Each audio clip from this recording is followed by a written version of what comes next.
What is going on, everybody? Welcome back to another rendition, another show, another lovely get together of generational sports.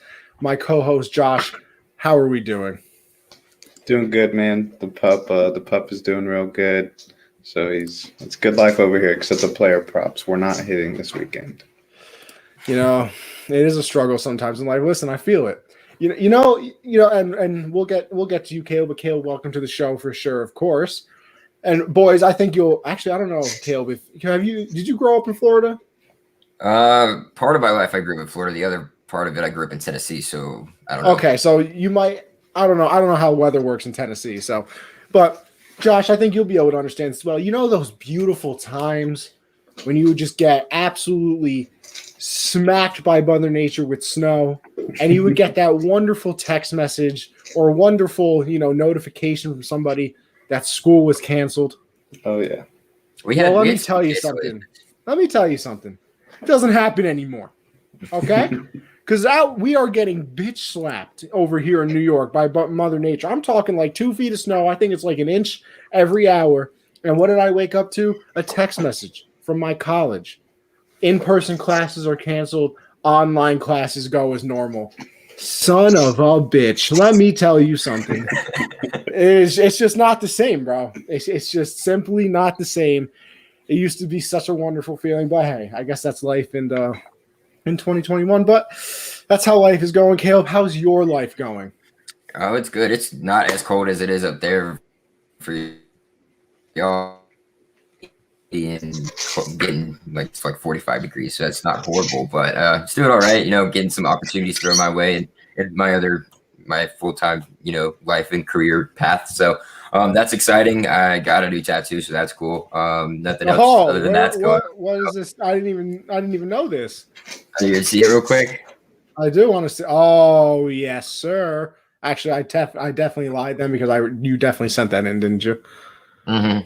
Yeah. Oh, I definitely sent it into the chat. I definitely sent it. All right, I do remember. I act like that was cool for a second. Well, before we came on the show, I wanted to make sure Caleb was gonna stay like this because hopefully we're getting more female viewers with Mr. Tank Top over here as Perry over on Twitch. Lower back tat. Oh, interesting development too. You're getting a butterfly. I could see. I think Caleb would rock a little butterfly stamp on the back. I would. Well, you know what? Everybody to each their own. But before we get into everything, let's thank our sponsors as we always do. We pay the bills, like I like to say. So if you're into the betting world, like I know both of my guests here are today, and well, your boy is too, except I'm putting a little bit of a limit on myself recently.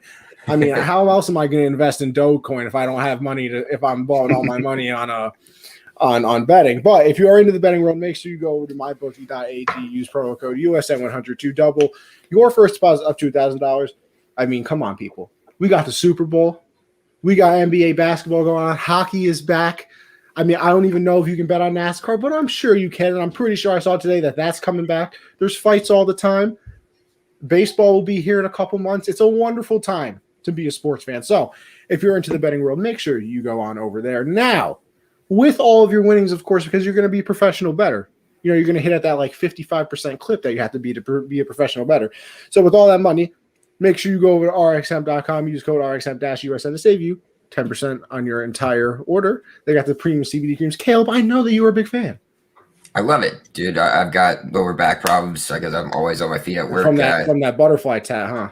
Yeah, it just goes hand in hand with one another. You got to keep that thing nice and shiny anyway. So, yeah, it's great stuff. Hot and cold, therapy going on there. It's really nice, especially like right before you go to bed. So, highly recommend it. I'm about to have to get a new tub, I guess you can call it, of it. So I'll be heading over there and getting my 10% off very soon. Yes, sir. And then last but certainly not least, as I like to say, go over to Teespring/stores/unwrapped and make sure you go check out the store. We got unwrapped gear, but not only do we have the unwrapped gear, no. And we have some great designs. Yes, we do. But if you want to support the boys, feel free. Generational Sports has some great merch. I mean, we got the mask, which I wear every day at work. We got a beautiful shirt. I mean, and everybody who has a live show got some merch. We got the Hard Count has their merch. Ladies First has their merch. Aaron's podcast. I can't think of the name. Business Uh, Casual Basketball. Yep, there you go. Caleb, you have merch, don't you, buddy? Yeah, I have Saturday Standouts and Keeping It Blunt on there. My two shows with the network. So you guys head over there and grab some of that. Yes, sir. So make sure you support the squad. And hey, if you want to support the squad even more, we announced it today. If I get this wrong, I'll probably be murdered, but I'm pretty sure we tweeted it out. We got a Patreon now.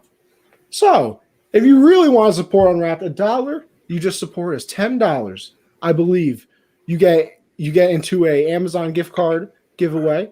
And then I believe it might be $20. You can get a signed jersey giveaway. So, and you get access to, a chat with all of us if you want to talk to us, which is a wonderful, wonderful thing. So if you want to support the squad, make sure you do that. And, I'll throw these out there as well. Perry commented on Twitch. We're over live on YouTube as well. Twitter, I believe, is shutting down in March, like the Periscope Not thing. Twitter, So, yeah, Periscope. yeah, not Twitter. Twitter, Trust come me, on. not Twitter. Periscope. Listen, whatever. Now everybody knows Twitter ain't shutting down. It's the best social media ever created. I don't want to hear no objections either. People talking about Facebook out here. What are you, 65? I'm looking at you, Perry. But yeah, Periscope shutting down. So we funnel everything through Twitch, YouTube. If you miss anything, it's always available.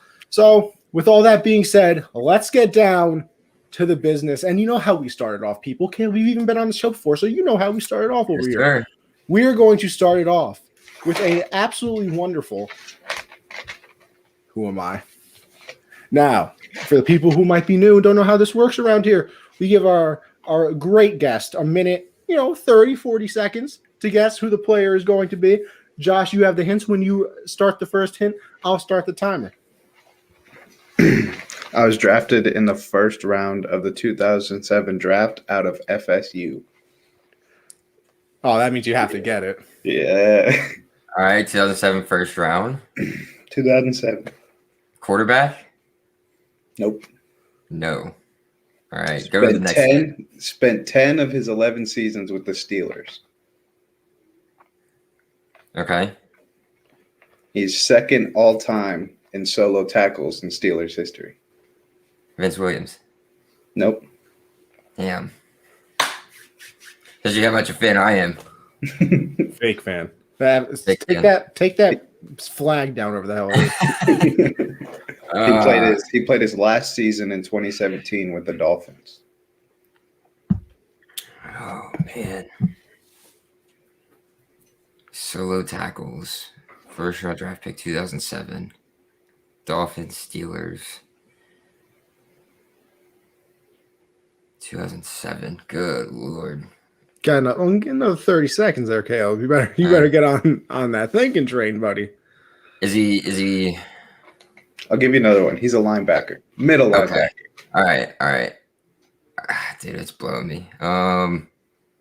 Middle linebacker. I give up. Honestly, I don't even know this either. So I'm pressured. Under pressure. I can't think right now. All right. It was Lawrence Timmons. Lawrence Timmons. There we go. Lawrence Timmons. Gosh, how could you forget Lawrence Timmons?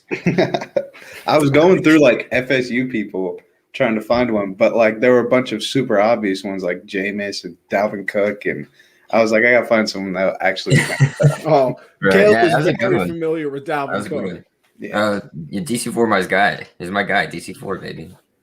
Oh, trust me, we were talking about it before the show. You and Dalvin, boys out here. Dalvin has helped the wallet several times. He's a moneymaker out here, boys. All right. Well, let's get into it. We're going to start off with what we have to start off with. It's Super Bowl week, baby. I mean, it's the biggest story in sports right now. And of course, the minute we ended the show last week, I was like, you know what? I got to get somebody on for next week. I was like, and who better than a Tampa Bay Bucks fan? Now, he's only been a Buccaneers fan for this year. No, I'm kidding. I'm kidding.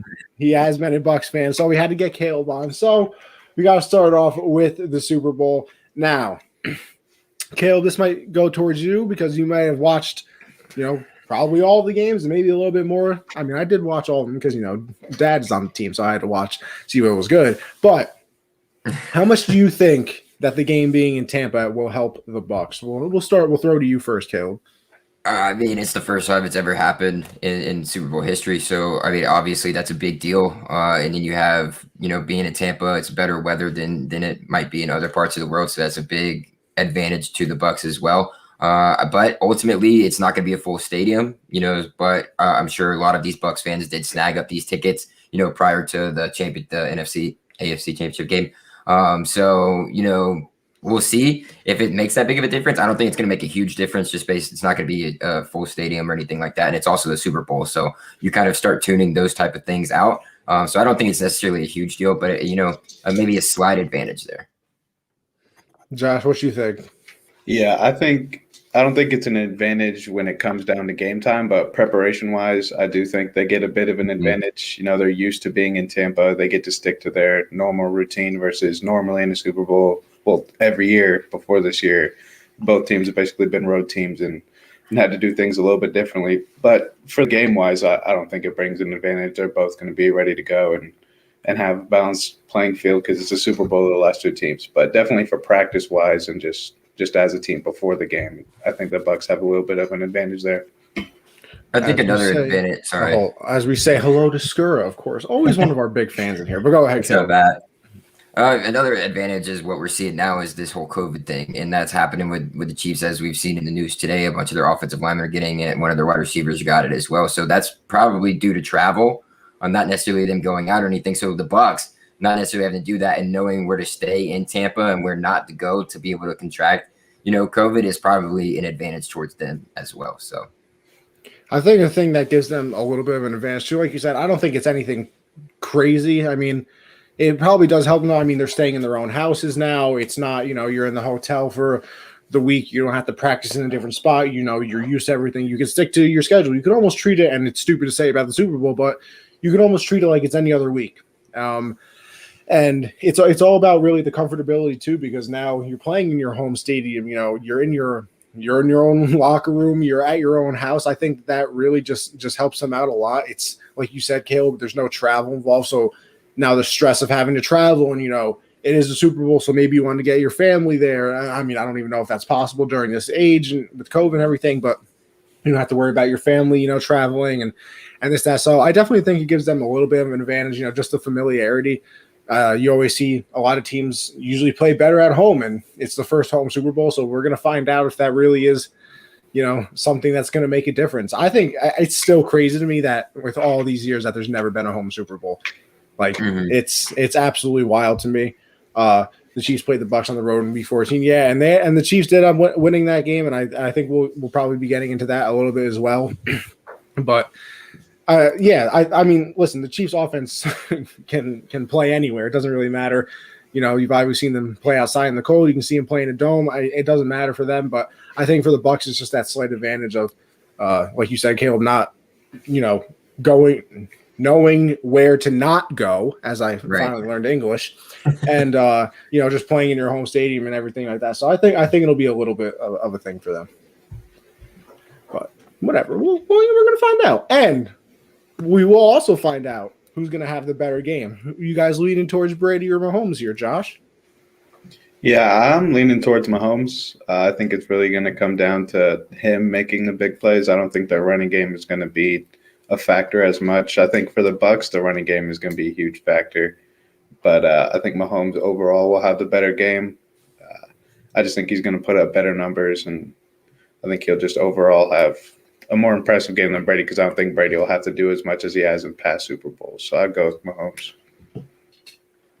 Yeah, I completely agree with Josh. But I have a different type of reasoning, is that we've seen the Bucks a lot of times get up early in games and then, kind of fade off as the game goes on until maybe towards the end and they start to pick it back up again in the second half. So I kind of can see that happening in this game as well, where the Chiefs get behind because they've had to travel. They're not comfortable yet in their situation or where they're at. And then, I mean, that it happened last Super Bowl for them as well. So you're going to see Patrick Mahomes have to throw the ball to be successful. They don't necessarily run the ball all the time. They like to throw the ball. Both offenses like to throw the ball. So I think Mahomes is, like Josh was saying, is going to have the better game, the better stats. But ultimately, is that going to win them the game? I'm not sure. I don't know if it'll be enough for them. And like Josh was saying as well, the Bucks are a little bit more balanced than say the Chiefs are. So they like to get the run game going first to open up the play action passing game for Brady, and he's not going to have one of those 400-yard games to be able to win this one because you got a nice lethal backfield back there in Rojo and Leonard Fournette 1-2 punch. So you can rely on those guys to get the ball rolling, and then just sprinkle Brady in there, and then get the ball out to your weapons on the outside. So I think Mahomes is going to have. And he's going to test that secondary. Tampa secondary, they've shown up in these playoffs, but they haven't necessarily been, world beaters throughout the whole regular season. So they're going to be tested. Week 14 against Hill, I'll tell you that. Right. Yeah, we're going to try not to give him another 200-yard performance in the first quarter. So, but yeah, I think I agree with both of you as well. I think Mahomes is probably going to end up having the better game, but I also agree with Caleb is if that's going to be what wins it. Because you listen, and I'm going to throw it out there because I like to annoy people. You see it with Dak Prescott. I mean, he might have the better game sometimes, but sometimes it's those garbage time stats and just the little things like that. Now, I think the key really will be the running game and things like that. I know we're going to get into what's the biggest position besides quarterback. Luke, listen, we had you on the show last week. You're never welcome back, but you can say whatever you want. You're just mad because the Packers aren't in the Super Bowl and your little Aaron Rodgers is crying about it and riding in the back of a pickup truck with some drinking Bud his Light. beer. Yeah. Bud Light too. What are you, an animal? But whatever. It's fine. He must be 18. Bro. That's what I'm saying, bro. I'm telling you, I'm sorry, bro. If there's people out there that really do like beer. I think you need to be checked. You don't like beer? Oh, Bro, beer's good, but I would drink my piss over Bud Light. What do you drink, Connie? Anything but beer. Mimosas? His milk out of his baby bottle.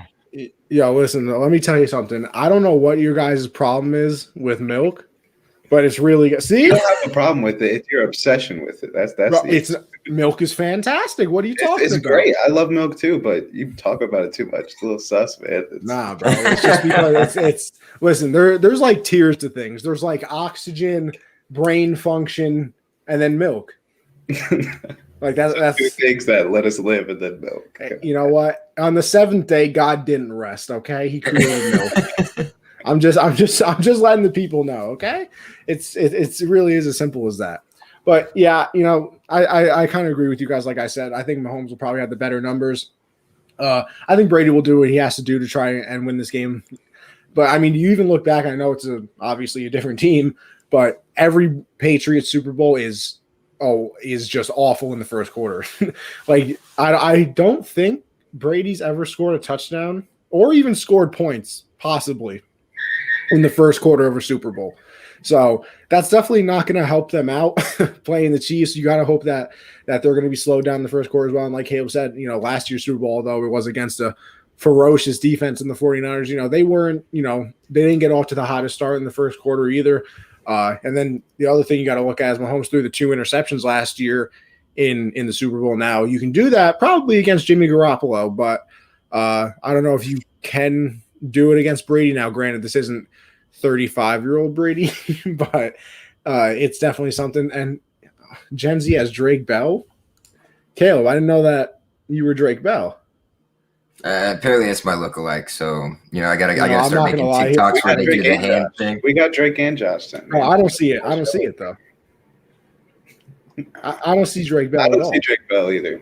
I don't know. I've gotten so many things in the past year. I've got Drake Bell. I've gotten Leonardo DiCaprio when I used to have hair that I used to do like that. I've got Justin Bieber when I used to have your type of flow, Anthony. Like listen, first of all, I don't want to hear I have Justin Bieber hair because I had this hair before Justin Bieber was a thing. So he has my hair, okay? What, you were like 4? Yeah, and guess what? I had luscious hair.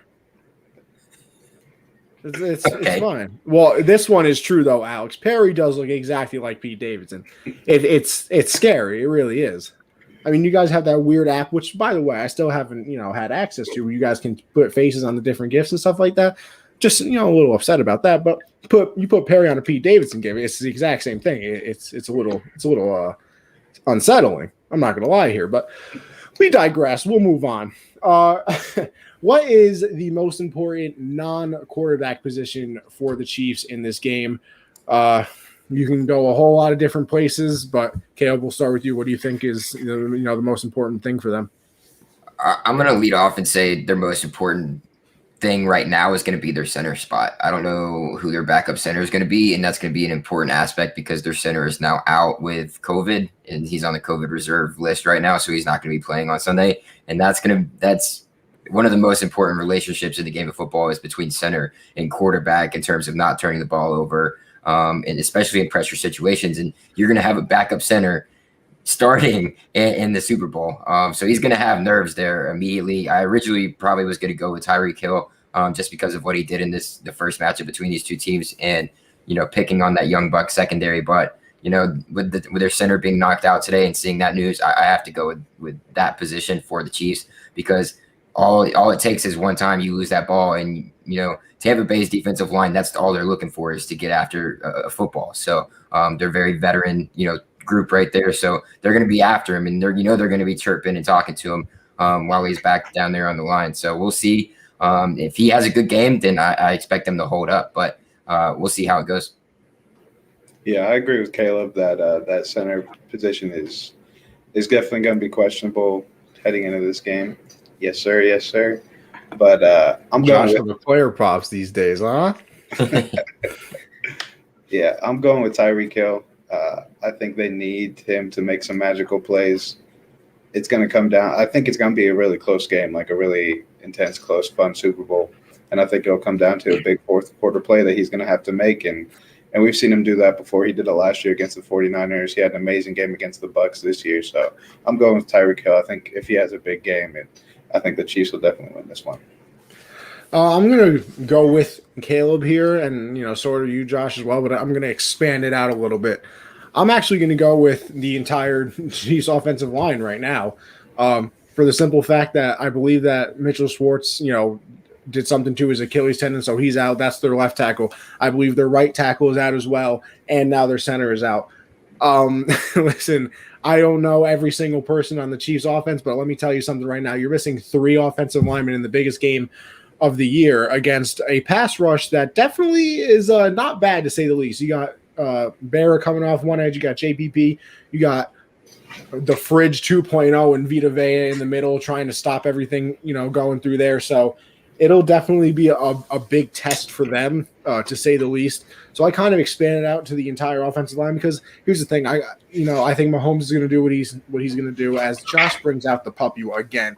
Listen, let me tell you something. We're absolutely going to get more female viewers this stream at all time. We got Caleb on here looking like this. Now we got a puppy. I mean, my hair looks good. What else could you need? What else do you really need right now? I mean, why wouldn't you be watching this stream right now? If you're why not watch the stream? Or, if you missed the stream, feel free. The podcast will probably be uploaded tomorrow if your boy doesn't forget. But this is also a great question. Caleb, the Bucs win. How close to alcohol poisoning are you during the celebration? Digress. I think if we had to give you a test, you'd be at least a 0.3. Oh yeah, I mean, I'm probably I wouldn't blow, just because, but I'll probably be pretty close. I'm sure my boss might get a text that night instead of the morning after because I'm not going to be waking up until probably like 3, depending on how this goes. I mean, it's been so long since we've even been in a Super Bowl. I mean, the last time we were in a Super Bowl, we won it, so that was awesome. So I mean, it's been a while, and we've gone through these years of just shitty football, honestly, and so it's going to be exciting, especially the city of Tampa. They won the Stanley Cup, and then they got to the World Series in baseball. They didn't win it. Obviously, the Dodgers got that one, but if they win this, I mean, I don't live in Tampa, but I know a lot of people there, and I'm going to be celebrating with people doing the same thing. So it's going to be a fun time, and Florida people are crazy anyway. So yeah, you are. Go ahead and judge me while you're here. Caleb, I need you to also answer this. Caleb's DMs have been insane since the TikTok video per Woj. Is this true? There's one video. I've had to put kind of a delay on making my second TikTok because there's something going on. But as you can tell, I'm fresh faced and clean now. So we're gonna be back in the TikTok game real close. I think I'm gonna do that. What's the shadow thing? or Oh God, the silhouette challenge. This yeah, man, the Caleb, silhouette gotta be- challenge. Oh, I'm gonna do the nah, silhouette I don't- Listen, challenge Caleb. Listen, I with love like a you. with like a cowboy hat or something, dude. A Look, big. That'd be sweet. Listen, I better see nothing peeking out. No, Okay. man. Listen, I'll be I don't even think I'll be able to watch it. Mm. I also don't know if it'll be family friendly. I just said in the chat, some people got kids in there. That's true. That's true. Michael will Just probably stay block tuned. you on Stay everything. And you know what? And this is the perfect segue to what we just said because Perry said this is practically foreign county hot stuff. I mean, it's the show's going off the rails. Caleb is quoted as saying, "I'm not a player. I just crush a lot per Schefter." I mean, we got Woj reporting on you. We got Schefter reporting on you. I mean, this is uncharted territory. Usually, don't see that crossover. One sticks to basketball, one to football. But I mean, I'm Caleb kind of a is big just- deal. Kind of a big deal. well, listen, Seems like listen. that. Next thing you know, Jeff Should've prepared Paskin for of the this show. MLB world will be reporting on Caleb as well. It's we're gonna get him a tryout with the Rays. Oh God, it's just. Hold on, I unbelievable. got Shams on the phone. Oh, okay. Yeah. Breaking news. So you let me know what he says. You know what? Speaking of that, I was watching the Colin Cowherd show today because I was bored. And he was like, "Oh, I got a text message."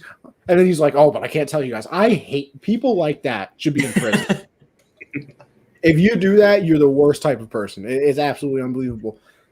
Mark is still waiting on his chicken cutlets from Nan per Nan. Listen, Hernan. Listen. Nan is a hot commodity. What can I say? She's finally back from She's hot, Albany yeah. taking care of my cousin. I finally have her back in my life. The chicken cutlets are flowing. Oh, it's a wonderful time to be in New York right now. Just saying, the Winter Wonderland, Nan's food. What else? I mean, it's just an unbelievable life I'm living out here. But let's get back to the Super Bowl, which I think people actually wanted to hear about. We'll switch it over to the Bucs side of things. What is the most important thing for them, Josh, besides the quarterback, obviously? I'm going with their secondary. I think they're going to have a big game too. There's no really stopping Mahomes, just overall. Caleb, you have been in the gym, bro. Flex. Yeah, facts. You don't get Not muscles really, like that worth nothing. You don't get to wear. Listen, I don't get to wear tank tops. I'd have side boob and all that. But Caleb over here, don't worry about it. Heine's requesting from all females interested that Nan gets 48% of his time. Listen, if you don't like, here's the thing: if you don't like Nan, I don't like you. It's pretty simple. So, whatever. But Josh, continue. Yeah, I think there's no really stopping Mahomes. You can only hope to slow him down. I think the secondary is going to have a big day. Hopefully, they don't just let Tyreek Hill go one-on-one against who was it in Week 14? Like he was just cooking him. He was. Was it Carlton Davis? I think it was Carlton Davis. Hopefully, he can have a better performance this time against Tyreek Hill. But I think the secondary is going to have a big game for them to give their offense an opportunity to stay with the Chiefs. The secondary, I would say, is the most important position outside of what Brady does. Yeah, Josh and I have both said that and mentioned that earlier that Tyreek Hill absolutely torched the secondary in their last matchup. So they're going to have to definitely step up. But the player that I've kind of been highlighting ever since the Saints game when he just absolutely balled out, it's also on the defensive side of the ball, and that's linebacker Devin White. He's been playing like a man on fire in these playoffs. We haven't seen him play a game like he did against the Saints all regular season. He didn't necessarily have the stats or the things to show for it against Green Bay, but he filled all the right holes that he was supposed to, made the right plays where he's supposed to, instead of making all the splash plays like he did against the Saints. I think he's going to have, maybe either one or the other type of game this week as well during the Super Bowl. And it's because he's so young and he's playing along a veteran and Levante David. So Mahomes wins, Hunt's ketchup stock with versus for Caleb. Yeah, he can't believe he puts ketchup on everything. It's disgusting. What a freak. So disgusting. But yeah, I think Devin White's gonna have to play extremely well and do what he's been doing this whole playoff, because you're gonna have to get through that offensive line somewhere, and you really need to get after it now, especially with them without having three of their starting offensive linemen in there. It's gonna be imperative that you get in and try and get to the quarterback and not let Mahomes get outside the pocket and be able to throw the ball and do no look passes like he normally does. Force him to run. Mahomes doesn't like to run the ball. So if you do force him out of the pocket, at least have somebody like the wherewithal as a secondary to be able to stick on your wide receivers and don't let them loose. But Devin White is one of those guys that I think he can keep up with Mahomes and be able to kind of shadow him if he does get outside that pocket. So he's going to have to make some nice plays in this one, in my opinion, for that defense to kind of get their stops and build that confidence within, that young linebacker room and secondary. Josh has so many jerseys. He has Caleb's soccer jersey and Alex baseball jersey per Christian. Yeah, I will say, Josh got the jersey collection down pat. I'm trying to get up there. I got my 3 baseball jerseys. Once all my stocks go to the moon, shout out Reddit, I'll be able to buy jerseys too. So it's okay. I said this before, and I'm going to go on the opposite side of things here. I said, for the Chiefs, there's their offensive line. I think you look at the Bucs, it has to be their defensive line. Like I mentioned before, you're going to have JPP off one edge against a backup tackle. You're going to have Bear off the other edge against a backup tackle. And you're going to have Vita Vea up front, who will probably play more snaps than he did last week. I know he was kind of on a snap count sort of thing last week against the backup center. So if they can dominate that, you're getting pressure from, the 3 main spots that you want to. Because if you can contain the edges and then make him step up into the pocket, and then you have Vita Vea bearing down on you as well. Listen, I know Patrick Mahomes plays in the NFL, but I don't really think anybody wants to see a 400-pound Samoan monster or whatever Vita Vea is to be in your face. So it's definitely going to be interesting to see what happens there. But I got to go with the defensive line. I think that's more important because I think the corners and everything like that will be more prepared this time around. You obviously can't listen. If Hill can repeat a 200-yard performance in the first quarter, we got other problems in life because that just means you're kind of just not prepared.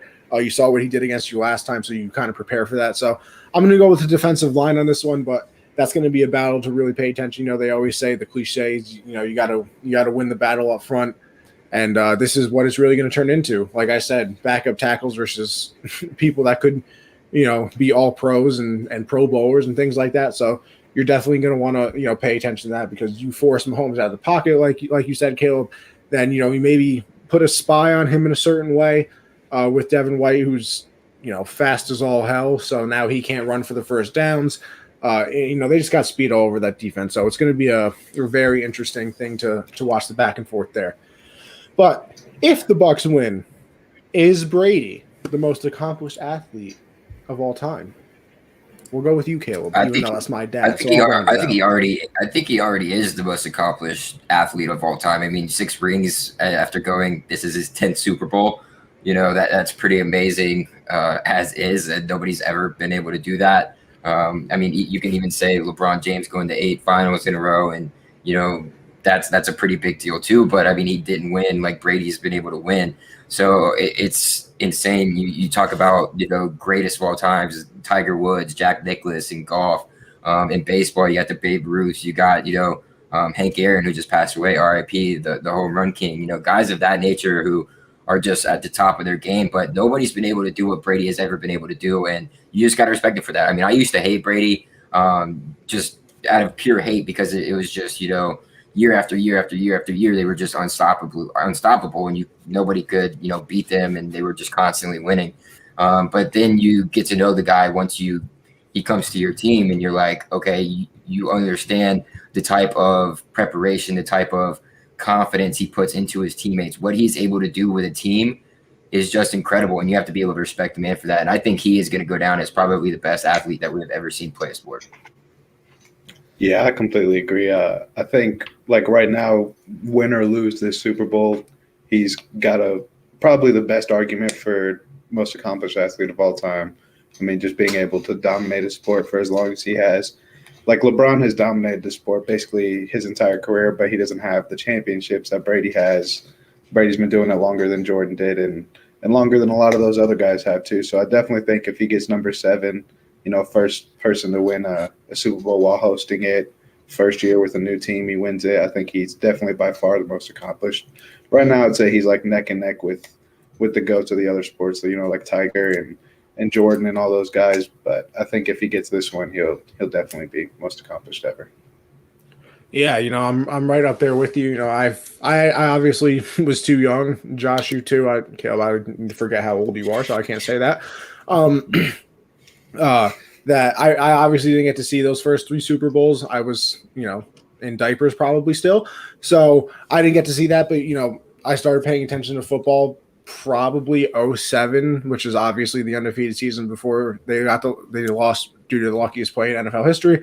But we don't even talk about that. It never even happened. Doesn't matter.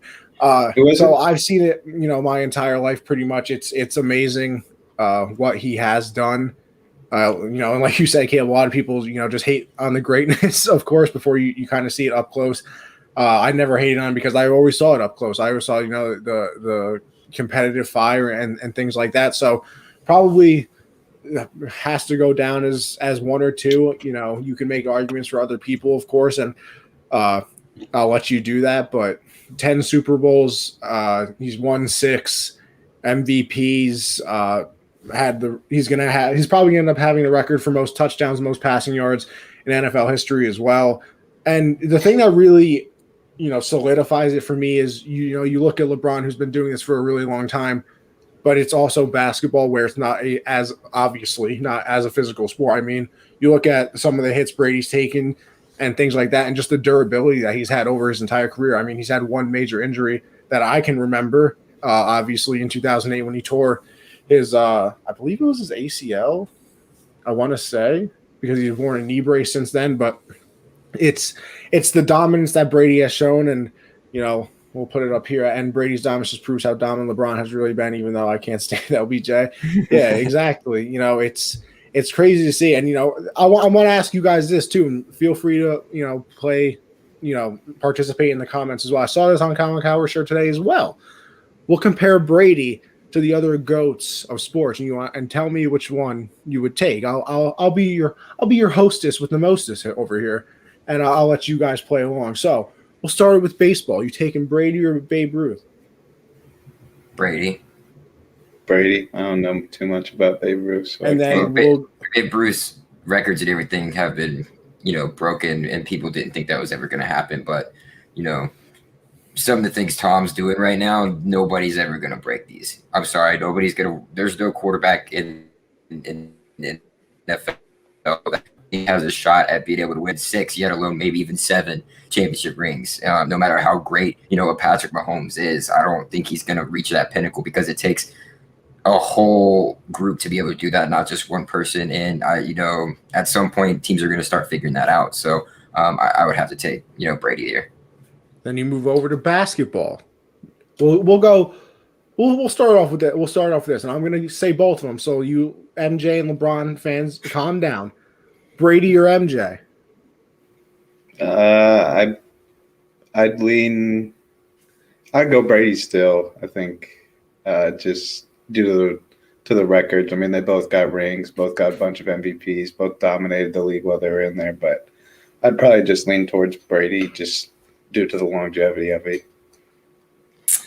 This is probably the hardest one because they're even. When it comes to championships, they're right there with each other, and they're both killers. Like, they both don't care about the other team. They both only want to win. That they only care about one thing, and that's winning and being the best that they could be. And they're so hard on their teammates. So, like, you can't. It's really hard here. But then at the end of the day, Jordan did not last this long into a career like Brady has, and Brady being in the contact sport that he is in football compared to what Jordan did.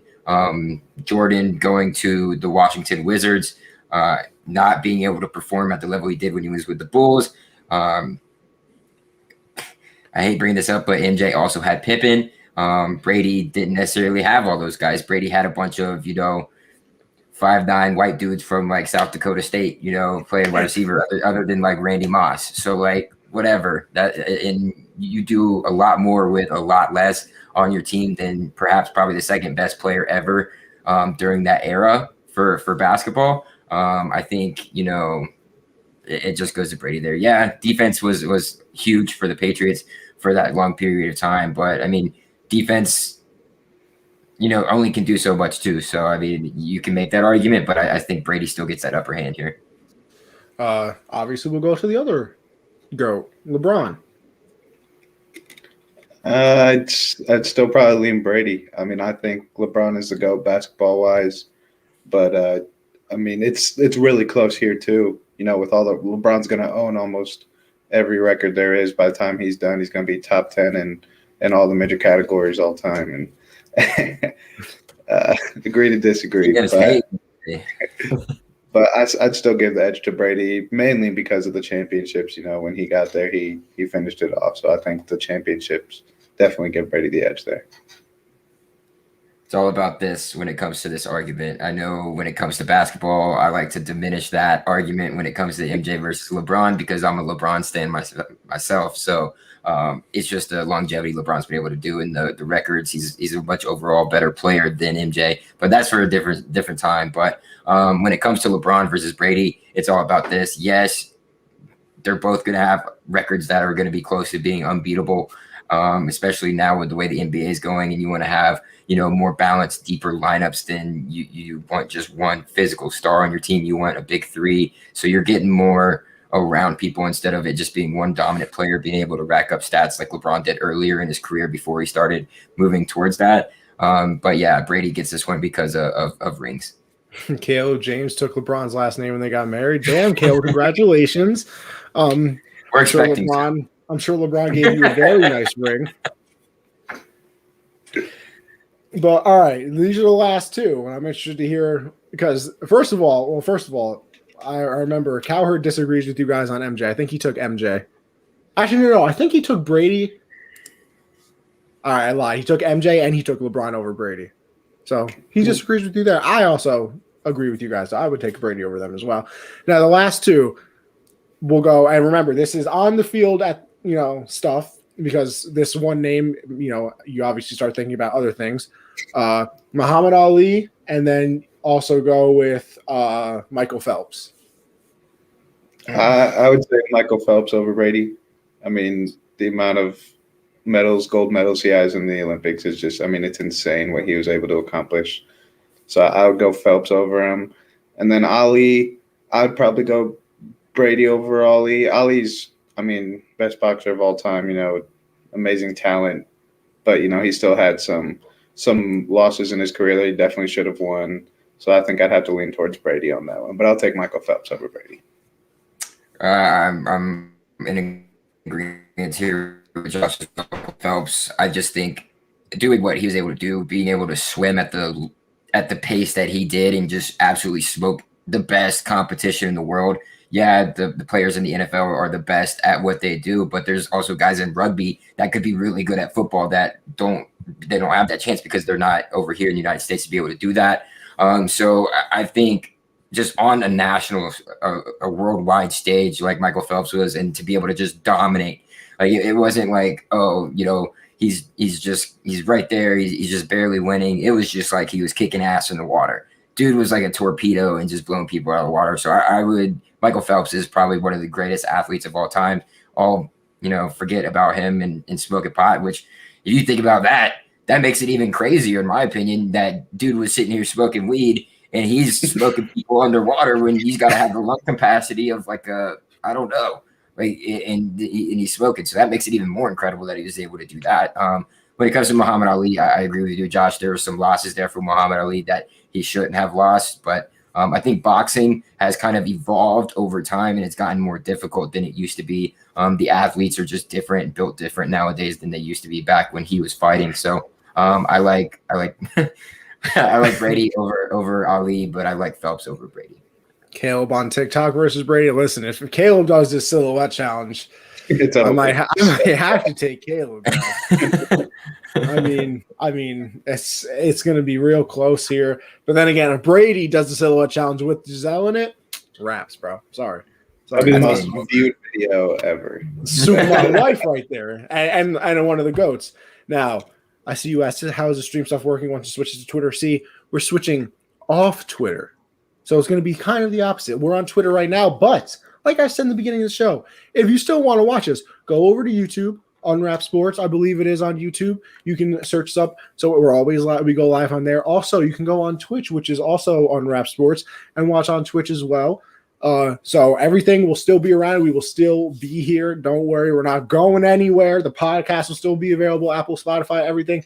So we ain't going nowhere. Twitter's just putting a little pothole in the road for your boys. It ain't no problem. Don't worry about it. I'm sure there's going to be some type of, I don't know, software or people out there that are going to be like, hey, hey, Twitter, like hit us up so we can bring live back to you, because a lot of Twitter is a bunch of live streaming. So like whether that's gaming, whether that's, sports networking or anything like that. So I don't think it'll be long, or, I mean, who knows? Twitter might even have somebody lined up for once that does happen. So it's just kind of a, wait and see approach here when it comes to if we're going to actually be on Twitter or not. Now, this is a great question by Alex as well. Connie on COD versus Brady. Let me tell you something. If you haven't seen my Twitch streams, you're missing out, first of all. Because let me tell you something. Last night, I didn't stream last night, so this is probably a bad thing to say, but got like 3 wins, bro. We're unbelievable. We're unbelievable. And let me tell you something. A Warzone win over here, easy money. It ain't no problem. Caleb, here, this is you. Yes, sir. Once we're gonna get, or Bands has been back up and running. We haven't seen you out there, Tia. We haven't. Bands has been up and running. We're about to get heavy into that too once basketball starts. Getting deeper and deeper into that. But there's a lot of things that Unwrap's working on. So I still got your number, TM Colt. So whenever we have Bands, I'll shoot you a link and let you know that you can come on in. Oh, we got the new baby out here. Yo, congrats, buddy. Congrats, my friend. What a unbelievable. My cousin, that's crazy. I think my cousin didn't give birth in December. I don't know. She had a baby around that same time too. That's wild. What are the odds in life? Oh yeah, you gotta be.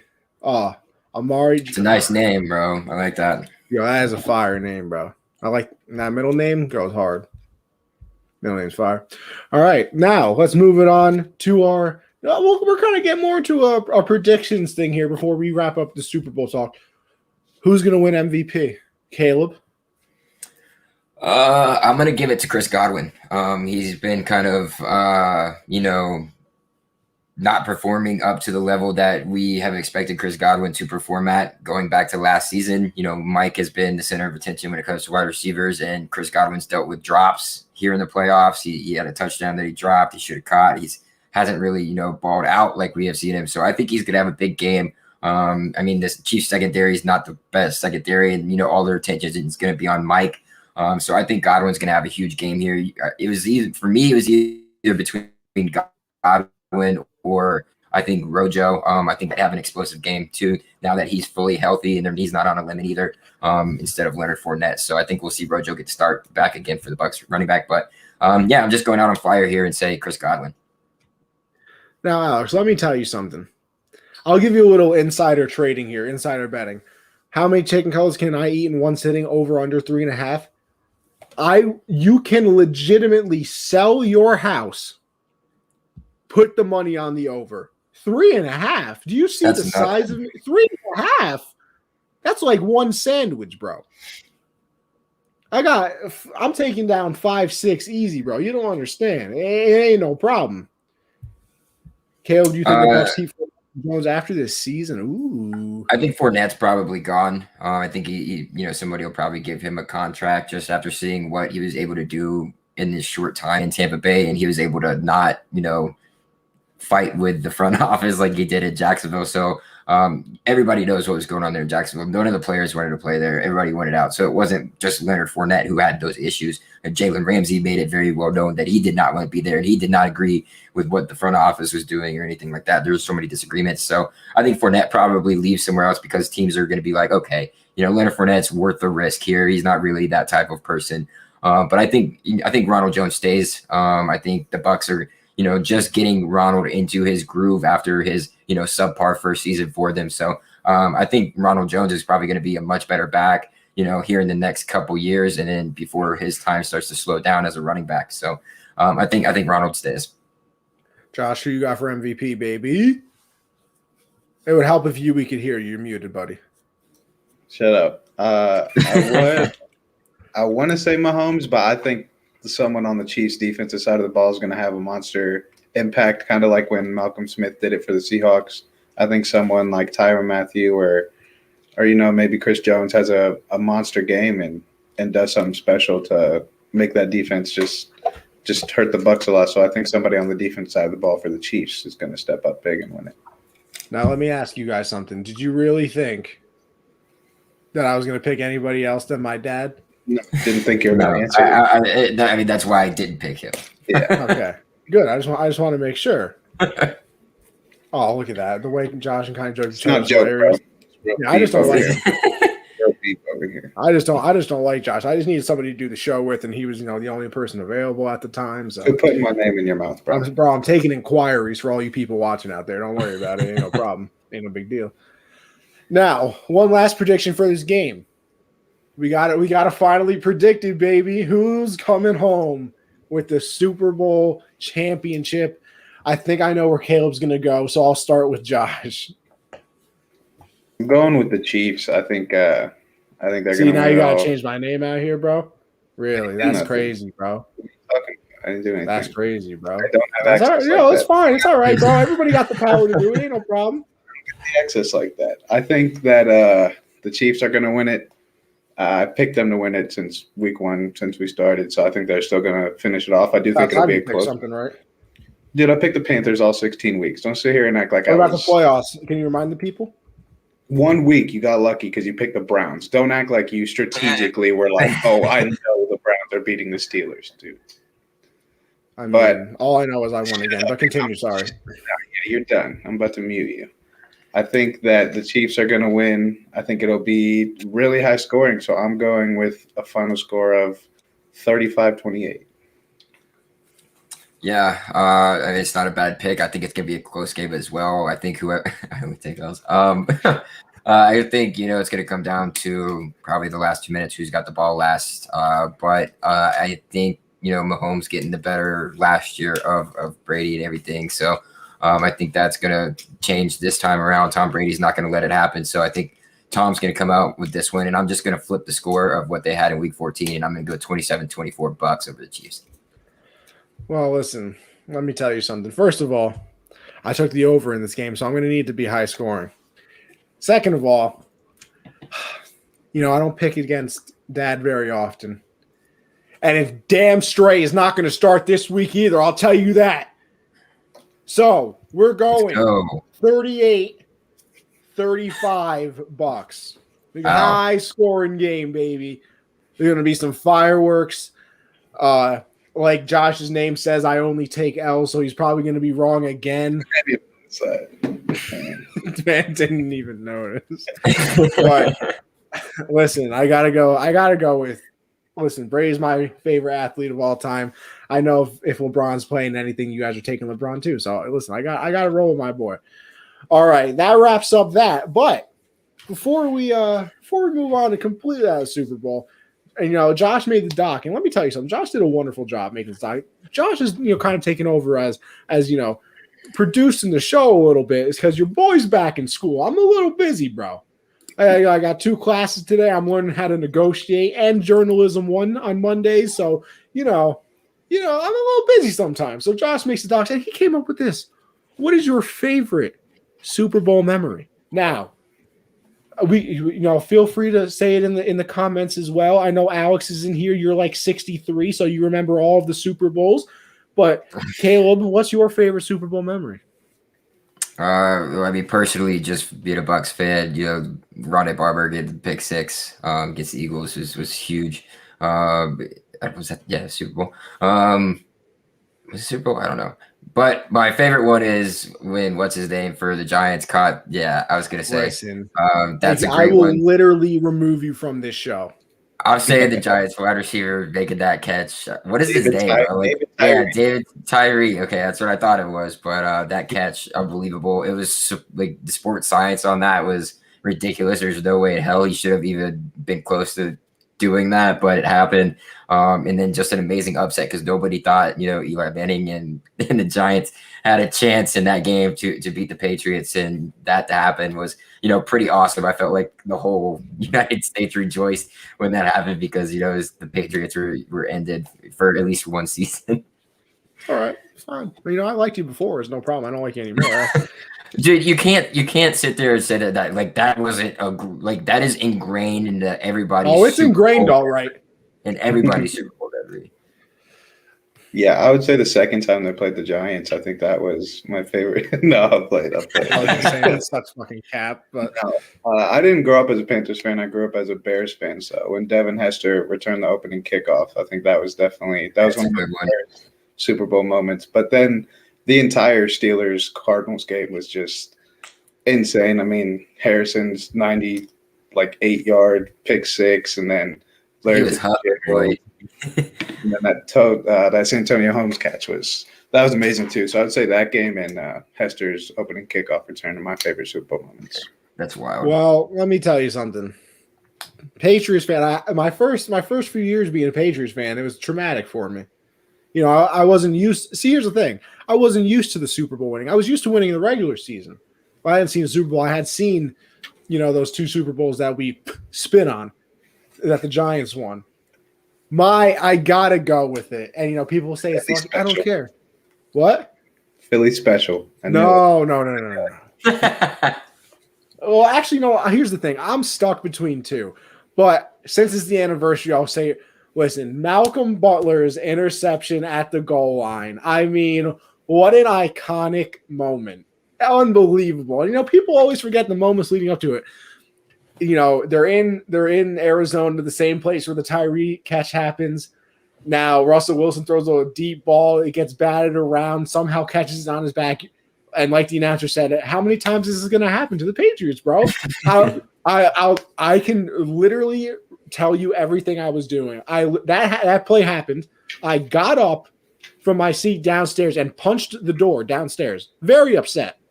See, it was a metal door, so the metal door won, not me. Then they hand the ball off to Marshawn, and Dante Hightower makes an incredible tackle. Stop him at the 1-yard line.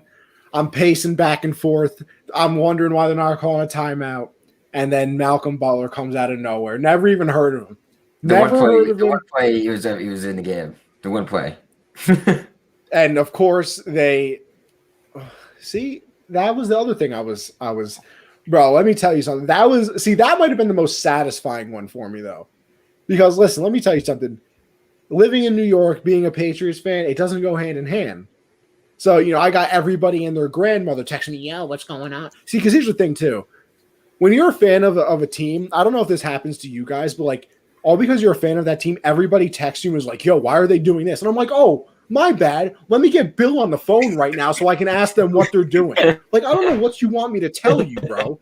They're like, yo, what's going on in the game? Why do you think the defense is doing this? I said, yeah, let me go dial up the playbook real quick, and I'll make sure that they can change all of it. So I got people texting me this, that, and third.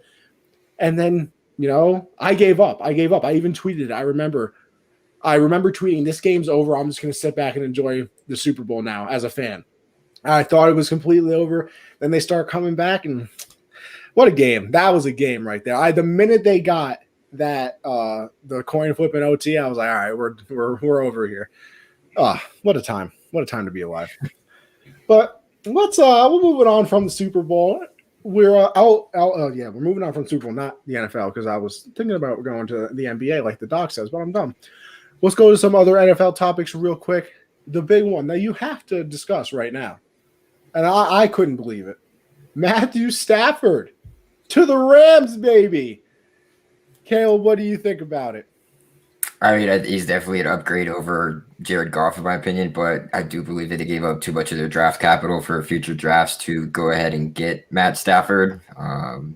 So, I mean, if I had to pick somebody who won the trade, it would most likely be Detroit. I mean, it's hard to say that because, I mean, it's not a whole lot that you really got. And you also are now stuck with Jared Goff. So, that sucks for you guys, but I don't think Matthew Stafford's going to be a Super Bowl winning quarterback. I just don't think he's that great. I think he's okay. I think he can get the job done. I think he tries to, but I mean it's going to be difficult for him to be one of the greats like the Patrick Mahomes or those guys who can make game changing plays or just goats like Tom Brady. So I mean it's going to be hard, but it's better for LA that they have Stafford, in my opinion, than Goff. Yeah, I agree. I said last week on the show that I wanted Aaron Rodgers to go to the Rams. Just wrong team in the division. It's still an upgrade, still a really good move. I think that it definitely makes them better, not having to rely on the defense or try to find a running game as much with the quarterback like Stafford. But, I mean, I don't know what the Rams have against first-round picks. I guess they just hate young players and don't trust them. So they definitely lose all that draft capital for like the next decade when they already had a first-round pick since golf. Yeah, like since the guy that just got rid of. It's crazy. Yeah, I think Stafford's a huge upgrade, though. I really think he's an underrated quarterback who's just been sort of stuck in Detroit for his entire career. So I think this is a huge upgrade, and I'm happy that Stafford finally gets to be put on a team that can actually compete.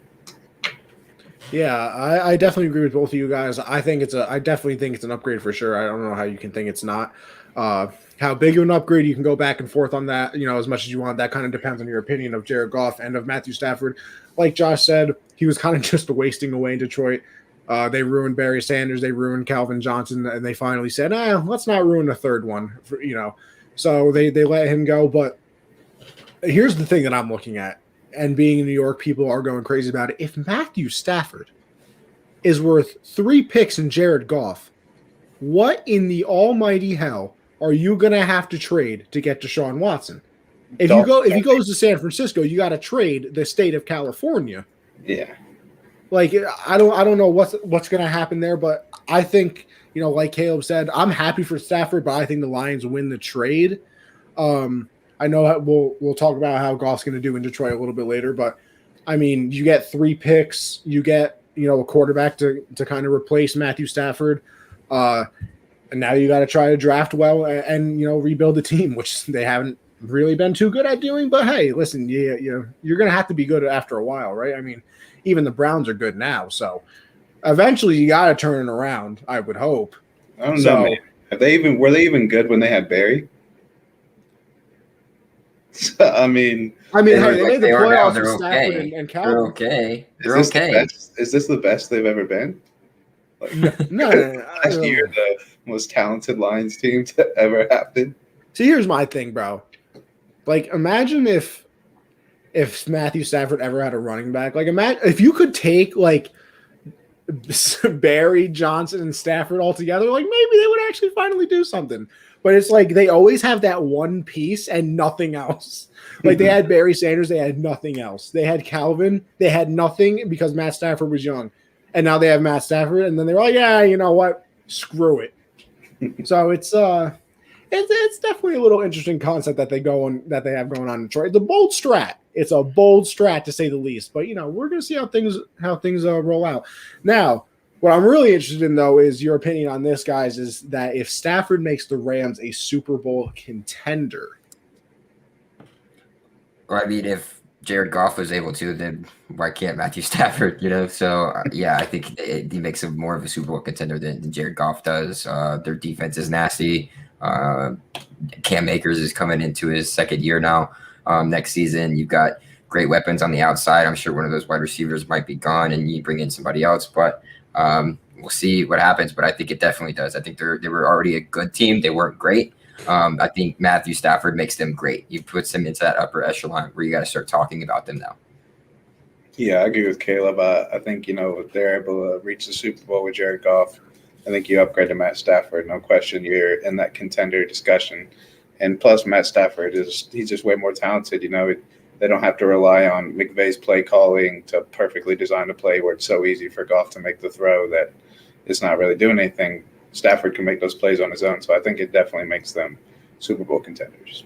Listen, all I'm saying is I think my favorite thing to come out of all of this was some meme I saw where it was like, man, imagine how much more free time Sean McVay is going to have now that he doesn't have to make pre-snap reads all the way until the headset cuts off. And I was like, that's just absolutely brilliant.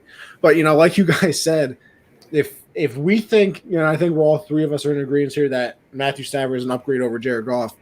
They made it to the Super Bowl with Jared Goff. I mean, I was never good at math, but that's kind of, an addition by subtraction type of thing. So obviously I think it puts them in the Super Bowl contender thing. I know I was talking to Christian before, like when the trade went down, that he was happy about it. So I'm looking forward to see what they can do. And, that's the other thing that's going to be interesting. What do we think Jared Goff's going to do in Detroit? Because listen, like we've said, they kind of ruined a bunch of careers. You got to kind of hope if you're Jared Goff, first of all, if there's anybody that lost in the trade, let's be real here, it's Jared Goff. Man went from Sean McVay and Cali, bro, to like some weird ass coach and who said that he would bite somebody's kneecap off or something like that. to Detroit, where I mean, come on, bro. Dude has Jared lived Goff in lost the trade, but Jared Goff has lived in LA his whole life, and now you're headed to Detroit. Like, that bro, man's this man like, doesn't when even that happened, own a pair of. he was This like, man doesn't even own a shit. pair of snow boots. Yeah, Nothing. he doesn't have a coat in his closet, bro. You don't even, bro. Listen, I always joke around that Cali people don't know how to drive in the rain. I would pay money to see Jared Goff drive in the snow. So he definitely lost in the trade, but I don't know. I think Goff is going to kind of fade into non-existence in Detroit. Honestly, I was never like it's weird. I was never a big fan of him. I never thought he was great. I never thought he was as bad as some people thought he was. He had his moments. I think he's mid. Like if there's a word to describe Jared Goff, it's mid. You know what I mean? So I think that's kind of what he is. But I don't know if you guys see it any different, Josh. Quickly on Stafford, did you guys know that like McVay and his wife were in Cabo and Stafford and his wife were in Cabo and they like met up after the trade? And Bro, another thing I was watching with Cowherd today, craziest like circle thing I've ever seen. So like, McVay was a quarterback somewhere who played the rival, and then like the rival quarterback was related to somebody, and then he ended up becoming the Lions like wide receiver coach, and his sister is Matthew Stafford's wife. And then and it was all like a complete circle. And I was like, you guys have been planning this one, haven't you?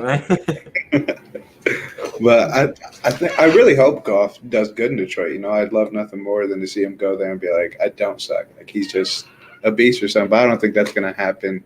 I think he's just going to be an average quarterback in a division where he'll probably finish last place for the rest of his career, most likely. So I feel bad for him, but it was the right move. Hopefully he can play well, though. They do got weapons over there, in Galladay and Marvin Jones. And wasn't Galladay a free agent? Oh, yeah, he is a free agent, so he might be gone. Marvin Jones, too. I saw people say he should go to L.A. Listen, let me tell you something. If Galladay ends up in L.A., we say this about the Chiefs, too, they got to start looking into cap space, bro. Because there's no way they're paying Aaron Donald $900 million a day, and then they're paying Jared. Jared Goff's contract counts more towards the Rams than Stafford this year. And they're paying Jalen Ramsey too. Bro, I'm telling you right now, if they get Galladay, we got to start investigating people, bro. Because if they can do this, I want no excuses, Bill, to not bring some people over. Like Sammy Watkins went to the Rams and then like Robert Woods went to the Chiefs. Like, how do they get that cap from, dude? Just both teams. Like, next thing I know, they're going to the Rams are going to trade for, George Kittle and Travis Kelce. I don't know. But Caleb, what do you think about Goff in Detroit? I think Goff is on his way to being a backup for the rest of his NFL career. I think that's where he's headed right now. Detroit's not going to do him any favors. Pretty much Jared Goff was successful because of Sean McVay and that offense that he was able to place, Jared in these certain situations where he was able to succeed. And now he's not in that anymore. He's there with the new head coach who's never even been pretty much a coach in his life. So we'll see how that goes. I know he's got all these weapons. You got a young running back and Swift back there. You got an okay defense, but not a defense that's really going to stop anybody. You're going to finish last in that division for the next at least 2 to 3 years, in my opinion. I think he's just, after this season, I think he'll either get traded to another team for fourth rounders or something like crazy like that. So I think he's just going to be, one of those backup quarterbacks for the rest of his career. Unfortunately, I don't have a problem with Goff, but I just think he's kind of just one of those guys. I don't know. He's just, he's mid. Yeah. He's all right. He's okay. But like Sean McVay made him good. And that's not going to be the case when you go to Detroit. I'm sorry. What if straight up they traded Jalen Hurts for Jared Goff and we had a quarterback battle of Carson Wentz and Jared Goff? That'd be lit. I would like low key enjoy that, but Wentz VP would come out on top. I don't know, man. Pennsylvania, they're both mid. The Wentz wagon, baby. The third stringer wins a starting job. They both. Yeah, Chad Henne. Chad Henne comes out of nowhere. Well, we'll see. We're gonna see what happens. Blake Bortles comes in as a practice squad and wins the job. Who's that Washington quarterback? Which one? Heineke, yeah. Heineke's going to get traded. Oh, yeah. It's going to be a wonderful time.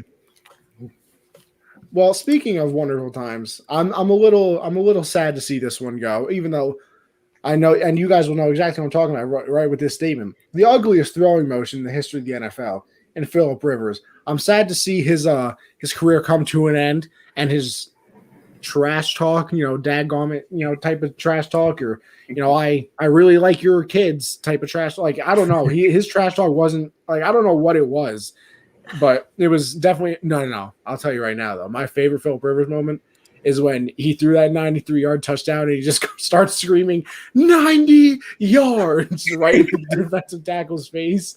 Oh, that's some good stuff right there. But the real question is, I think we're going to have this debate with a lot of the quarterbacks besides Ben, coming out of that draft class, is our boy Phillip Rivers a Hall of Famer? Caleb, I'll go with you. I say yes, just based off of if he has great numbers. You can't take that away from him. Does he have a championship ring? No. That is going to hurt his stock, I'm sure, when it comes to getting into Hall of Fame. But I think it's more than that when it comes to Phillip Rivers. It's the type of player he was in the locker room, the type of guy he was off the field that really, made people gravitate towards him, and was what going to, make the Hall of Fame be. Perry said no. Make the Hall of Fame people be like, yeah, he deserves to be in there. But I think he does. Yeah, I think he does too, just based on the fact that there's a lot of people in the Hall of Fame that have zero business being in the Hall of Fame. I think the criteria, I don't know if he'll be first ballot. I think he'll get in there eventually, just due to his career numbers. And a lot of people like to say, can you tell the story of football without this guy? That's how you know they're in the Hall of Fame. I don't think you can even talk about the Chargers team without mentioning Phillip Rivers. So I think he'll make it in there just because there's some running backs in there that aren't even top. Oh, see, here's my thing. I had this argument with CJ. On his Twitch. Make sure you go check out CJ on Twitch too. He said that he's kind of like Perry. He said he's close, so he just doesn't get there. The thing that I always go back to, and you're right. They always say, "Can you tell the history of football?" Blah blah. Don't care. Didn't ask. Bro, Joe Namath is in the Hall of Fame, bro. The man has more interceptions than touchdowns. Why is he in the Hall of Fame? Because the only reason he's in the Hall of Fame is because he won that one game. He won Super Bowl III, and that's the only reason he's there. So, if I don't know what the criteria is here. He called it. I mean, yeah, and he had a beautiful coat. Yeah. He was a ladies' man, so I respect the game. But I mean, bro, I put up better numbers like that in Madden. He was a Hall of Famer before he got to the league, man. They just knew already. Yeah. No, you're probably right. I think Phil gets in. I think I'm like you, Josh. It's probably like a fourth, fifth ballot type of thing. First ballot's to me out of the question, to say the least. But I think he ends up getting in. You know who shouldn't get in though? And this isn't even on the script, but I'm going to say this because I mean it. Eli Manning. Disgusting. He's Super Bowl champ, man. Come on now. Bro, two-time. Bro. Two of them. Against the man has a 500 career record, led the league in interceptions twice. Won two I don't Super care. Bowls against the GOAT. That's all right. He's got to be. Yeah, he's got to be in. He'll make it. I know he will. I just had to put my 2 cents in. Don't deserve it. Don't care. He gets a silver jacket, no gold. Okay? Sick of it. Stop letting people in the Hall of Fame. Too easy these days. Now, let's switch it over to the NBA after, a lot of football talk. We're winding down too, Josh. Things are going to start getting interesting here because we really haven't had we haven't done this show without football. Yeah. So after next week, next week we'll be breaking down the Super Bowl and everything like that. Then after that, it's basketball season, baby. So I might have to start paying attention a little bit more. But yeah, it's gonna be interesting. And then after a little bit later, Josh, you know what time it is too. It's baseball season, baby. I'm excited, bro. I'm excited. I'm sure you're super excited. I'll have my baseball jerseys out too, man. That'll be nice. I'm a Cowboys fan. That's disgusting kind. Listen, Perry, you lost all credibility with your first sentence. You said, "I'm a Cowboys fan." Instantly stopped listening. Sorry. But, moving on to the NBA, like I said, Westbrook is playing great. If he's back to, the form he was in the OKC days, are the Wizards a playoff team, Josh? I would lean towards no. I think they'd have to go on a pretty impressive win streak, like right now, to put themselves in a position like that because they're the bottom of the East. But most of those teams that are right outside have 11 to 12 wins, and the Wizards have, 11 to 12 losses, and the Wizards have 12 losses. But just looking at the teams in the East, like they won't get any higher than an 8 seed if they somehow do make it. I would say the Hawks would probably make it before they do. I don't know. I think if Russell Westbrook can play at this level, we already know that Beal's going to be averaging 35 this season. I think it comes down to all those other guys, though. They have lost Thomas Bryant for a lot of this season already. Rui Hachimura hasn't played as much. So I think it's really going to come down to those role players. I would lean towards no, but I could see them sneaking in as an 8 seed if Russ can go on a tear with Beal. Absolutely not. It's not going to happen. You can see Russ have a good game here and there, but it just can't. He's not consistent enough for him to be playing at that level consistently, night in, night out. He just has lost it. I don't. He doesn't have that step he used to have. He still tries to have that same ferocity that he did, but when you're not playing well, you kind of lose that. You start getting down on yourself, no matter who you are. I don't care who it is, that it happens. So no, it's not going to happen. They're not making the playoffs this year. Yeah, it hurts me to say I don't think they'll make the playoffs either because obviously me and Josh, OKC fans, I love my boy Russ. He stuck with us when nobody would. Yeah. But I just don't see it, man. I remember I think it was my brother actually who like read off something. He had like 162 points on 160 shots or something like that. And I was like, that's just as Charles Barkley would say, that's terrible. Like that's just not good. So like you said, Caleb, I think when you're on a certain level of greatness, you can pull one out every once in a while. Obviously against the Nets, he did that. Down the line, can he do that again? But I don't think it can be done on a consistent basis. And I think that's kind of when you see, I hate using this term because it sounds like Max Kellerman, when people hit the cliff of, not being as great of a player as it used to be. Like I said, you can do it, once every 5 games, but you can't do it on an every night basis like he was doing in his MVP season in OKC, or he was doing before that, or even, a couple of years after that. But yeah, I don't see them making the playoffs, which I did at the beginning of the year. I remember my manager was like, you think the Knicks can make it? And I was like, well, first of all, you're the Knicks fan, so you're already delusional, but I'm going to pick the Wizards over them. And now I kind of look dumb. And the Knicks haven't been terrible. I mean, they're still bad, don't get me wrong, but I don't see the Wizards making either. I agree with you, Caleb, but we're gonna see what goes on here. Now, this is another thing that Josh put in the show, and I didn't even realize it because I pay attention, but sometimes things slip the mind. This is our 24th episode, and of course, when you think of 24, you can only think of one person, baby, and that's Kobe Bryant. Now, his passing was like what, a month now? Right? No, not like a month, but like a month ago, like a year. That was a year anniversary. That's what I meant. Yeah.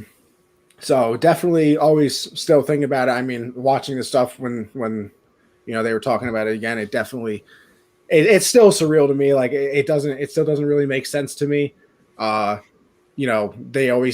talk about it, and you see clips here or there, people saying was or I used to, and instead of talking in the present tense, and it still kind of weirds me out in a certain way.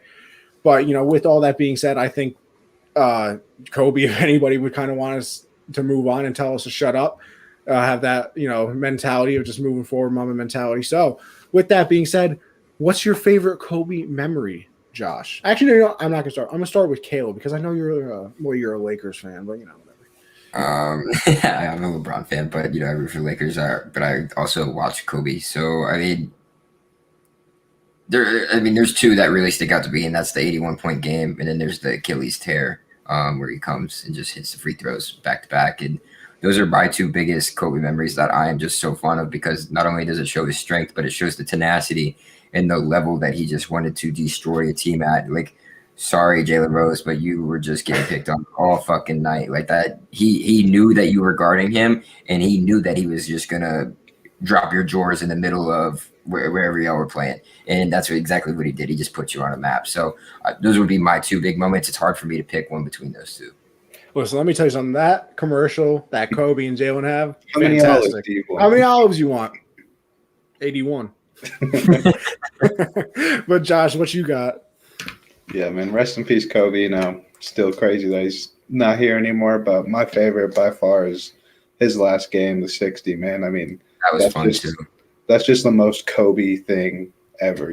Like it's his last game. Everyone expects him to go out with a bang, but I think he might have sat down for 2 minutes in the first quarter, and then he played the entire rest of the game and was taking all the shots he wanted. Dropped 60, had the comeback win, game-winning jumper. It was just everything Kobe, and you didn't expect anything less. So that was by far my favorite Kobe moment.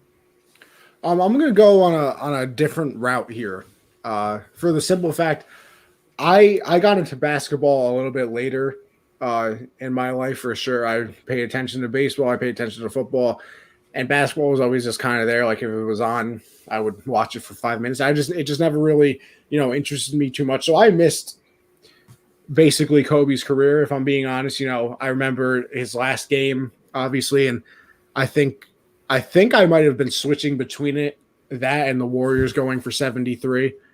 So I didn't even watch the entire thing because, like I said, I was just never into basketball like that. But after he passed and they replayed the game, I sat down and I watched that entire thing. And looking back on it, I wish I did watch it in the moment. But I think it's just everything that we've heard about Kobe after his passing for sure. That I think my favorite memory is, which is it's just kind of weird to say. That's not like an on-court thing, but because you looked at the on-court stuff, and I know you guys can talk about it better than me. And I've seen him play. It's not like I've never watched a Kobe game or a highlight or anything like that. But you see such a fierce competitor and everything like that, and then to come off the court and it's just a completely different person. I think my favorite thing and still the thing that's hardest to watch, is the I don't want to mess up her name, but I'm going to. I think it's Eileen Duncan, like the ESPN reporter who said that when she was pregnant, she saw Kobe, and then she was talking to him about being a girl dad and that whole thing. When she was like, "Well, what are you gonna do if you have another girl?" When they were trying to get pregnant again, he was like, "Well, I would have 4 more girls. They're awesome. I'm a girl dad." And then we started talking about Gianna, and that's when she starts tearing up and everything like that. So I think just those stories is crazy because I think us as fans, we put people on a pedestal, to say the least. We kind of look up to people. We're all into sports. If it's Brady, LeBron, Kobe, I always looked up to Jeter as a kid as well. You kind of put them on a pedestal, and then to hear from other people that they're just kind of normal, like they're us. They're just really good at something, and to hear those stories, it was just really refreshing and nice to hear. But definitely still a crazy thing that Kobe is not here, but definitely never going to be forgotten, to say the least. So, but from there we'll move it on. We'll get out of the bag real quick, okay? Because we'll end the show on my favorite segment. Now, Josh, here's my thing. I thought you changed the name of this. I thought you changed it to this. Oh, I thought we changed the name last week. You might have. You didn't tell me about it. Well, whatever. We're going to stop the cap either way. Caleb, you go ahead. This is where we like to call each other out, call anybody out in the world. Listen, stop capping, bro. I don't want to go first. I'll go first. Josh, you go first. Connie, saying Eli Manning's not a Hall of Famer is, even if you were just saying it because you're a salty Patriots fan, nope, it's just absolute bullshit, bro. He's a Hall of Famer. 500 career record, bro. For sure happening, man. No, it's going to happen. I would love to say that Von Miller and Peyton Manning and that entire Broncos roster is on all those dudes aren't going to be Hall of Famers that were good on that team. But it's not the case, man. Garbage. Led the league in interceptions 3 times, bro. Missed the playoffs constantly. 2-time champ. All right, congratulations. Quarterback in his family. Listen, you know what? Family, and he beat Brady twice. Man. Listen, he's the definition of a broke clock is right twice a day. He was right twice in his entire life. And neither one of them he should have won. If David Tyree didn't have a stick of gum on his helmet, he doesn't win it. Anyway, Caleb, go ahead. First off, I want to call Perry out for saying Philip Rivers isn't going to get into the Hall of Fame. In the comments. Other than that, I want to call out Josh for saying that the Super Bowl, the Chiefs are going to win by a touchdown. That's a little ridiculous between these two teams. 30 seconons on the clock. It's gonna be too close to call. Too close to call. It'll be a field goal or something wild like that. So a touchdown between these two teams, who are the best two teams in the NFL. You got the GOAT versus the young GOAT coming up. So it's gonna be exciting, and it's gonna be much closer than Josh says. Listen, all I'm saying, I'm not even gonna call either one of you out. I'm gonna call out everybody that's putting Brady's legacy versus Mahomes' legacy on the line in this game. Listen, bro. Let me tell you something. It's gonna be a fun game. Brady's to go, I don't care if Mahomes wins this game or not. I saw it today. Yo, if Mahomes wins, is he going to be the GOAT? Are you out of your mind? I don't care if he goes back-to-back, because you want to know who the last person to go back-to-back was? Tom. So until he got 6 rings, 10 Super Bowl appearances, I don't want to hear Nathan. Not a damn thing. Okay? We're going to calm down here. Mahomes is great. Fun to watch. Mr. No-look passes, which, everybody likes to think that he created. But listen to Aaron Rodgers talk. Matthew Stafford actually is the one that started doing all that stuff. So let's calm down in the hype train here a little bit, okay? We'll calm down a little bit. But yeah, I'm sick of all you people trying to put Brady's legacy on the line, bro. Are you out of your mind? 10 Super Bowls. The man's winning without Bill Belichick, which all of you guys said he was a product of. I don't want to hear nothing about my dad like that ever again. This is just a Patriots rant. I don't even remember what your stop the cap was. What did you say? Bro, all the people that are saying that Mahomes got to be the GOAT after this, you're out of your mind. You lost me there. Lost me like Amelia Earhart, bro. You can't find me. But with that being said, my headphone falling out and everything like that, bro, unbelievable. But with that being said, we'll end it there. And before we go, of course, we got to thank the sponsors one more time, baby.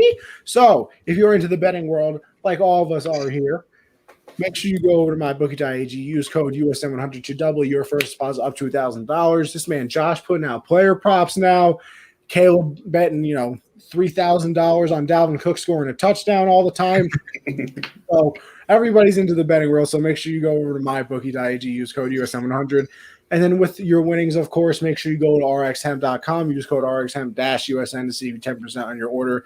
Caleb, if you want to talk about that real quick again, go ahead, because I know you're a big fan.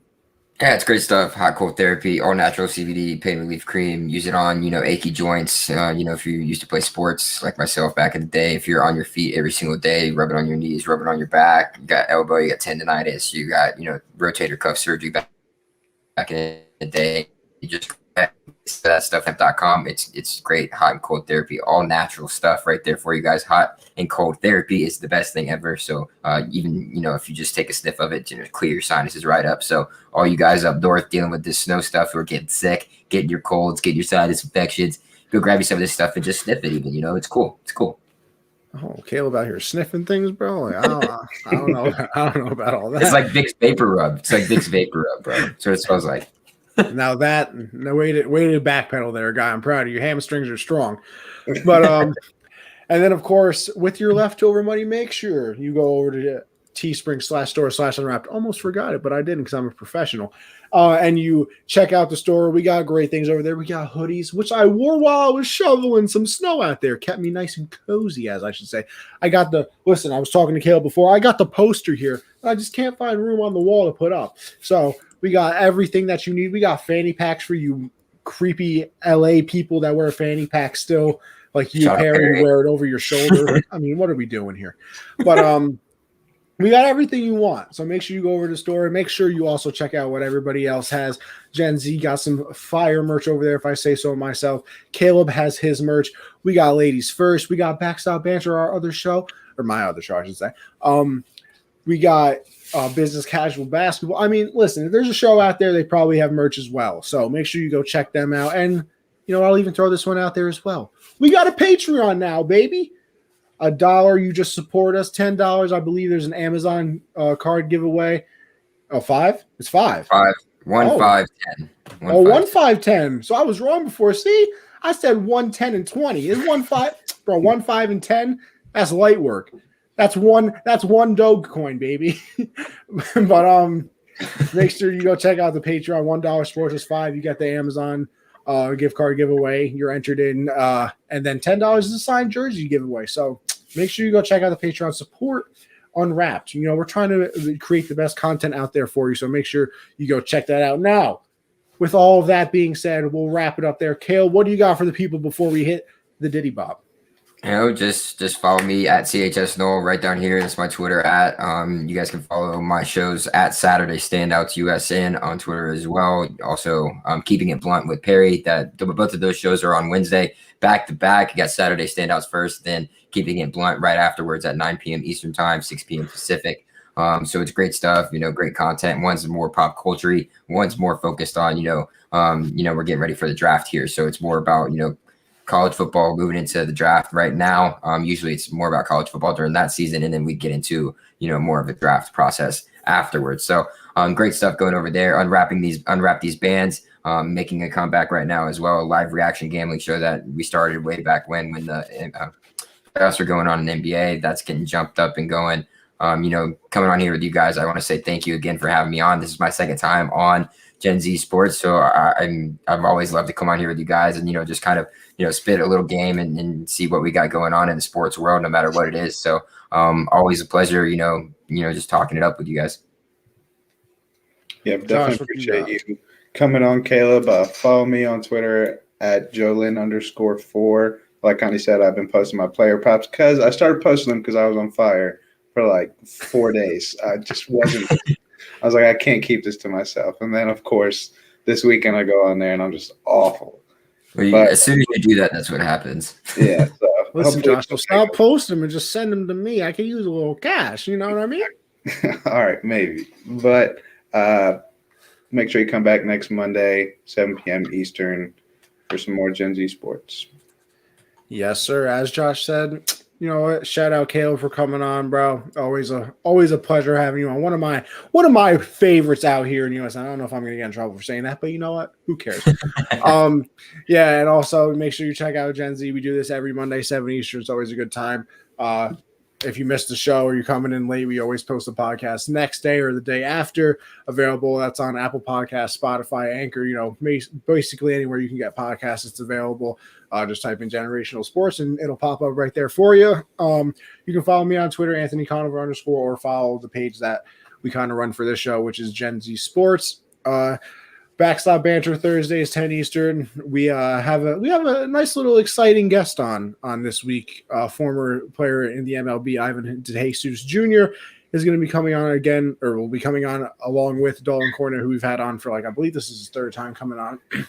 So exciting news going on there. And then we've been breaking down all the teams in the MLB leading up to opening day. So after this show, we'll get back into that, but definitely excited for this episode, to say the least. A former player in the MLB, and it's a show about baseball. So, what else could you really ask for? And then finally, do a lot of Twitch stuff, baby. If you got Amazon and you got Twitch, and if you got Amazon Prime, then that means you also have a Twitch Prime sub, and it's free. It's free for you, but it supports your boy. So make sure you go follow me on Twitch, Anthony_Conover. Always streaming stuff going on over there. But that'll do it for this episode of Generational Sports. As we said before, Caleb, thank you for coming on. It's always a great time. But we will see you boys next Monday.